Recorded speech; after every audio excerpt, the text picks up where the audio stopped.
मुलांनो, आज आपण आपला 10वा धडा पाहणार आहोत आणि त्याचं नाव आहे रंग साहित्याचे। साहित्य यानी लिटरेचर, जिसमें कथा, नाटक, कादंबरी, प्रवास वर्णन, कविता अशा विविध साहित्य प्रकारांचा समावेश हा साहित्यामध्ये होत असतो। तर यामध्ये एक छोटासा लहान मुलगा आहे आणि त्या लहान मुलाला स्वप्नामध्ये हे सर्व साहित्यातले प्रकार जे आहेत ते त्याच्या स्वप्नामध्ये येतात आणि त्याच्याशी गप्पा मारतात। मतलब उसके ख्वाब में कविता, कादंबरी, कथा, प्रवास वर्णन ये सभी जो है उसके ख्वाब में आते हैं और उसके साथ क्या क्या बातें करते हैं यही हम इस चैप्टर में देखने वाले हैं। तर बघा, दुसऱ्या दिवशी सुश्रुतच्या वर्गाची सहल भिलार या पुस्तकांच्या गावाला नेण्याचे ठरले। बघा, पहिल्याच वाक्यामध्ये प्रश्न आहे, पहिल्याच ओळीमध्ये प्रश्न आहे की सुश्रुतच्या वर्गाची सहल कोणत्या ठिकाणी जाण्याचे ठरले होते। तो कोणत्या ठिकाणी जाण्याचे ठरले होते? भिलार या पुस्तकांच्या गावाला। भिलार ये महाबलेश्वर के बाजू में एक छोटा सा शहर है, छोटा सा गांव है जिसे किताबों का गांव कहा जाता है। हमारे पूरे भारत में किताबों का गांव, पुस्तकों का गांव के नाम के रूप में ये प्रसिद्ध है। हिस्ट्री में भी इसका उल्लेख है कि भिलार या गावाला किताबों का गांव ऐसा कहा जाता है। दुसऱ्या दिवशी शिक्षकांनी भिलार या गावाची माहिती सांगितली, त्याबाबत एक फिल्म दाखवली। सुश्रुतला ते खूप आवडले। घरी परतल्यावर तो सहलीला जाणार म्हणून आनंदाने झोपला। और छोटासा लहान सुश्रुतला सहल यानी पिकनिक, घूमने जाने का है, यही सोचकर, यही बात में सुश्रुत जो है बहुत ज़्यादा क्या हुआ था, खुश हुआ था। काही वेळाने त्याला जाणवले की काही पुस्तके मुलामुलींचा वेश करून आणि हातात हात घालून आनंदाने गाणी गात आहेत, नाचत आहे। एवढंच नाही तर त्याला उठवतही आहे। यहाँ पर अगर हम देखेंगे तर पुन्हा एकदा वाक्यप्रचार आहे हातात हात घालणे। वाक्यप्रचार आहे हातात हात घालणे, सहकार्याने कार्य करणे किंवा सहकार्याने काम करणे। त्यानंतर मुलामुलींचा वेश करून कोण आली होती? पुस्तके आली होती। कोण आली होती? पुस्तके मुलामुलींचा वेश करून आली होती। एवढंच नाही तर त्याला उठवतही आहे। सुश्रुत झोपेतच म्हणाला, कोण रे तुम्ही? यहाँ पर अगर हम देखेंगे तो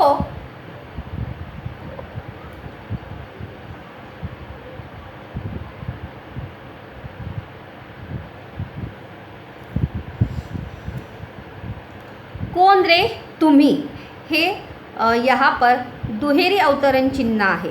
काय आहे? दुहेरी अवतरण चिन्ह आहे। त्यानंतर इथे कॉमा आहे, स्वल्पविराम आहे। इथे काय करत आहात तुम्ही? आणि काय आहे? इथे प्रश्नचिन्ह आहे आणि पुन्हा एकदा इथे काय आहे? दुहेरी अवतरण चिन्ह। आणि हे वाक्य कोणतं आहे? प्रश्नार्थी वाक्य आहे। कोणतं वाक्य आहे? प्रश्नार्थी वाक्य आहे। पुस्तकाच्या वेशातील मुले सुश्रुतला म्हणाली, अरे आम्ही सर्व तुला भेटायला आलो आहोत। यहाँ पर फिर से विराम चिन्हाचं वाक्य आहे, डबल इन्व्हर्टेड कॉमा यानी दुहेरी अवतरण चिन्ह आहे। आम्हाला तुझ्याशी मैत्री करायची आहे। सुश्रुतशी कोणाला मैत्री करायची होती? सुश्रुतला कोणाशी मैत्री करायची होती? पुस्तकांशी मैत्री करायची होती किंवा पुस्तकांना कोणाशी मैत्री करायची होती? सुश्रुतशी मैत्री करायची होती। इसके बाद बच्चों हम देखेंगे कि किताबें और सुश्रुत के बीच में क्या संवाद होता है, क्या वार्तालाप होता है। ठीक है, पहिल्यांदा सुश्रुत, यहाँ पर जो डॉट होते हैं बच्चों, इसका अर्थ होता है म्हणाला। काय असतो त्याचा अर्थ? म्हणाला। तुम्ही सगळे कोण आहात? कोण कोणास म्हटलं आहे? सुश्रुतने त्या पुस्तकांना विचारलेलं आहे, जो किताबों के भेस में वहाँ पर आए थे। कथा म्हणाली, अभी सबसे पहले कौन मिलने आया है वहाँ पर? सुश्रुतला कौन भेटायला आलेला आहे? कथा यानी स्टोरी। जैसे मैंने शुरुआत में ही कहा कि साहित्य के प्रकार है कथा, कादंबरी, नाटक, कविता, प्रवास वर्णन, चरित्र वर्णन। तर त्याच्यातलं पहिल्यांदाच कोण आलेला आहे भेटायला? कथा। कथा म्हणाली, अरे घाबरतोस काय? हे सगळे आपलेच मित्र आहेत, सगळ्यांशी चांगली मैत्री होईल तुझी। माझी ओळख तर तुला लहानपणापासूनच आहे। अरे मी आहे कथा, गोष्ट हे माझं दुसरं नाव। वहाँ पर कथा ने ऐसा क्यों कहा सुश्रुतो? क्योंकि हम बचपन से ही क्या सुनते हुए बड़े होते हैं बच्चों? कहानियाँ सुनते हुए बड़े होते, इसीलिए कहानी ने या कथा ने सुश्रुतला म्हटलं कि तुम मुझे कब से पहचानते हो? बचपन से ही तुम मुझे पहचानते हो।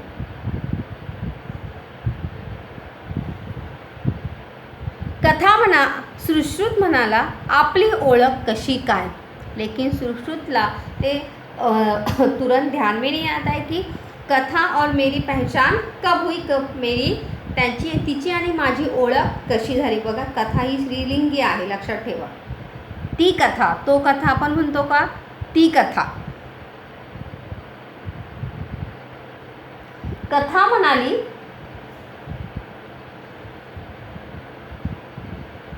आजीच्या तोंडून इसाप नीती, पंचतंत्र, अकबर बिरबल अशा गोष्टी ऐकत ऐकत तुम्हाला मला वाचायची सवय लागते ना। आता इथे दुसरा एक प्रश्न आहे, आजीच्या तोंडून ऐकलेल्या गोष्टी कोणत्या? काय आहे प्रश्न? आजीच्या तोंडून, आईच्या किंवा आजीच्या तोंडून ऐकलेल्या गोष्टी कोणत्या? याचे 3 उत्तर आहेत मुलांना। तर पहिलं काय आहे? इसाप नीती, दुसरं आहे पंचतंत्र आणि तिसरं आहे अकबर बिरबल। अशा गोष्टी ऐकत ऐकत तुम्हाला वाचायची सवय लागते। ये छोटी छोटी कहानियाँ पढ़ते पढ़ते ही बच्चों को कहानियाँ पढ़ने की क्या होती है? आदत पड़ जाती है बचपन से ही। सवय म्हणजे आदत। सुश्रुत म्हणाला, हो आता आठवलं, आजी मला नेहमी कोल्हा, उंदीर, ससा, कासव यांच्या गोष्टी सांगायची। यहाँ पर उतार्यात आलेले 4 प्राणी कोणते? मतलब ये इस परिच्छेद में कोणते 4 प्राणी आलेले आहेत? कोल्हा, उंदीर, ससा आणि कासव हे 4 प्राणी या उतार्यात आलेले आहेत। कथा म्हणाली, बरं का सुश्रुत, उद्गारवाचक वाक्य, आकर्षक सुरुवात आणि परिणामकारक शेवट ही माझी वैशिष्ट्ये। इथे पुन्हा एकदा मुलांनो दुसरा प्रश्न आहे की कथेची वैशिष्ट्ये। कथेची वैशिष्ट्ये असा प्रश्नाची 2 उत्तर आहे। कथेची वैशिष्ट्ये काय आहे? आकर्षक सुरुवात, अट्रैक्टिव स्टार्टिंग। म्हणजे जब हम कहानी लेखन, कथा लेखन पढ़ रहे थे तब मैंने बताया था की तेव्हा मी सांगितलं होतं की ज्यावेळी आपली गोष्टीची सुरुवात आकर्षक असेल आणि शेवट परिणामकारक असेल तब हमारी कथा जो है रोचक, मनोरंजक और वाचनीय होती। वाचनीय मतलब पढ़ने लायक, तब हमारी कथा हो जाती है। तर कथेची वैशिष्ट्य काय आहे? 2 वैशिष्ट्य आहे। एक आहे आकर्षक सुरुवात, काय उत्तर आहे? आकर्षक सुरुवात. आणि दुसरं आहे परिणामकारक शेवट. ही त्याची 2 उत्तरं आहेत. सुश्रुत म्हणाला, तुझे काही प्रकार असतात का? हा प्रश्नार्थी वाक्य आहे. याचं जर आपल्याला जर विधानार्थी करायचं असेल तर कसं करणार मुलांना? तुझे प्रकार कोणते आहेत ते मला सांगा. ते मला तुझे प्रकार मला सांगितले तर बरे होईल. काय होणार याचं विधानार्थी? तुझे काही प्रकार असतात का? इसका विधानार्थी बच्चों कैसे होगा? तुझे काही प्रकार असतील सांगितले तर बरे होईल. कारण आज मराठीच्या मॅडम म्हणाल्या आपण साहस कथा शिकूया. यहाँ पर फिर से मराठीच्या मॅडमने कोणती कथा शिकवणार होत्या? मराठीच्या मॅडम कोणती कथा त्यांना शिकवणार होता? तो कोणती कथा शिकवणार होत्या त्यांना? साहस कथा. कोणत्या कथा शिकवणार होत्या? साहस कथा. पुन्हा इथे हे विरामचिन्हांचं वाक्य आहे मुलांनो. आपण दुहेरी अवतरण चिन्ह आणि पुन्हा एकदा एकेरी अवतरण चिन्हात साहस कथा हा शब्द आहे. शिकूया. आणि इथे दुहेरी अवतरण चिन्ह याचं आज्ञार्थी जर करायचं असेल, आपण साहस कथा शिकूया. कसं होणार याचं? आपण साहस कथा शिका. का होणार आहे? आपण साहस कथा शिका. इस प्रकार से इसका आज्ञार्थी होगा. कथा म्हणाली अगदी बरोबर. अगदी बरोबर मतलब एक्झॅक्ट राईट. परिकथा, बोधकथा, विज्ञान कथा, ऐतिहासिक कथा हे माझेच अनेक उपप्रकार आहेत. इथे मुलांनो दुसरा एक प्रश्न आहे की कथेचे प्रकार कोणते? कथेचे प्रकार कोणते? तर 4 उत्तर आहेत त्याचे. कथेचे प्रकार परिकथा, बोधकथा, विज्ञान कथा आणि ऐतिहासिक कथा. हे काय आहेत? कथेचे 4 उपप्रकार आहेत. त्याच्यामध्ये आपण साहस कथासुद्धा लिहू शकतो किंवा साहस कथा हा सुद्धा ऐतिहासिक कथामध्येच मोडतो. हे माझेच अनेक उपप्रकार आहेत. शिवाय नाटक, मालिका, चित्रपट या सर्व ललित कलांचा पाया म्हणजे मी. पाया यानी नींव. जो मतलब जो भी हम नाटक लिखते हैं, बनाते हैं, सीरियल बनाते हैं, फिल्म बनाते हैं, उसका नींव या उसका बेस जो है वो क्या होती है? कहानी होती है. क्योंकि जब तक कहानी नहीं होती तब तक ना कोई सीरियल बन सकती है, ना ही कोई पिक्चर बन सकता है, ना ही कोई नाटक बन सकता है.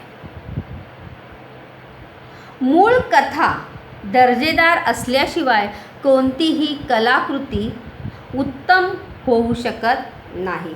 कथा कसली असली पाहिजे? दर्जेदार. दर्जेदार म्हणजे उत्तम. दर्जेदार का समानार्थी शब्द काय असणार आहे? उत्तम.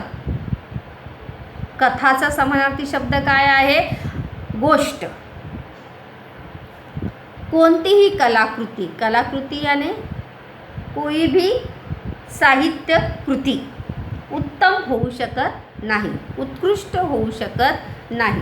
एवढंच नाही तर उत्तम निवेदन तंत्रामुळे मी खुलत जाते. और उत्तम निवेदन यानी जैसे हम कोई कहानी सुनते हैं तो कहानी सुनाने वाला भी उतना ही प्रभावी होना चाहिए. यहाँ पे देखो बताया. एवढंच नहीं तर उत्तम निवेदन यानी कहानी बताने वाला. तंत्रामुळे मी खुलत जाते मतलब और ज़्यादा कहानी जो है और ज़्यादा रोचक या सुनने लायक होती है. मतलब कहानी बताने वाला जितना अच्छे से बताता है उतनी ही कहानी का मज़ा सुनने में और आता है. तो कहानी रोचक मनोरंजन करना वो निवेदन करने वाले पे या बताने वाले पे भी निर्भर होता है. खुलत जाते, रंगत जाते मतलब और ज़्यादा कहानी सुनने में इंटरेस्ट आने लगता है. किंबहुना उत्तम निवेदन तंत्राचा वापर हे माझ्या यशाचं रहस्य. निवेदन तंत्र यानी कहानी बताने का एक सही तरीका जो है वही मेरी सफलता का क्या है, रहस्य है, वही मेरी सफलता का राज है. यहाँ पर सुश्रुत म्हणाला, तुला निर्माण करणाऱ्या लेखकांची नावं मला सांग ना. तो फिर से वापर सुश्रुत ने जो है कहाणी को किंवा गोष्टीला कथाला विचारलं आहे की तुला ज्यांनी ज्यांनी निर्माण केलं, तुला ज्यांनी ज्यांनी घडवलं त्यांची नावं तू मला सांग. प्रश्न बघा इथे आहे. आपण सुरुवातीपासून मुलांना इथे बघूया की सहल कोठे नेण्याचे ठरले होते, भिलार या गावी. कोठे नेण्याचे ठरले होते, भिलार या गावी. आणि माहिती देण्यासाठी काय दाखवला होता, स्लाइड शो किंवा फिल्म काय दाखवण्यात आली होती, फिल्म दाखवण्यात आली होती. आणि मुला मुलींचा वेश करून कोण आली होती, पुस्तके आली होती. कोण आली होती, पुस्तके आली होती. त्यानंतर हातात हात घालणे म्हणजे हे वाक्यप्रचार आहे, सहकार्याने काम करणे. त्यानंतर इथे आपण पाहिलेलं की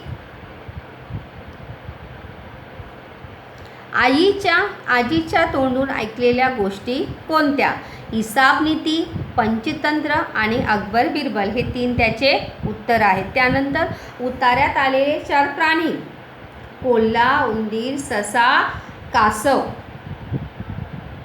त्यानंतर आकर्षक कथेची वैशिष्ट्ये, आकर्षक सुरुवात आणि परिणामकारक शेवट ही 2 काय आहेत, कथेची वैशिष्ट्ये आहेत. त्यानंतर कथेचे प्रकार, परिकथा, बोधकथा, विज्ञान कथा आणि ऐतिहासिक कथा. लक्षात ठेवा कथेचे प्रकार 4. साहस कथा पण येऊ शकतो त्याच्यामध्ये, परिकथा, बोधकथा, विज्ञान कथा, ऐतिहासिक कथा, साहस कथा. त्यानंतर पुन्हा इथे आहे की सर्व नाटक, मालिका, चित्रपट या सर्व ललित कलांचा पाया कोण असते, कथा असते. सर्व ललित कला प्रश्न इथे येऊ शकतो की कोणत्या ललित कलांचा पाया कथा असते, नाटक, मालिका आणि चित्रपट. मूळ कथा दर्जेदार असल्याशिवाय कोणतीही कलाकृती उत्तम होऊ शकत नहीं. और इसीलिए कोई भी कलाकृति सरस होने के लिए, उत्तम होने के लिए, दर्जेदार होने के लिए निवेदन भी उतना ही अच्छा होना चाहिए. क्योंकि जितना अच्छा निवेदन होगा, कहानी बताने वाला होगा, उतनी ही कहानी जो है सुनने में क्या लगती है बच्चों, अच्छी लगती है. पहले इसलिए हमने सबसे पहले सुश्रुतला भेटायला कोण आली आहे, कथा आली आहे. आणि कथा आपल्याविषयी कोणाबरोबर बोलत आहे, सुश्रुत बरोबर बोलत आहे, आपली स्वतःची ओळख करून देत आहे.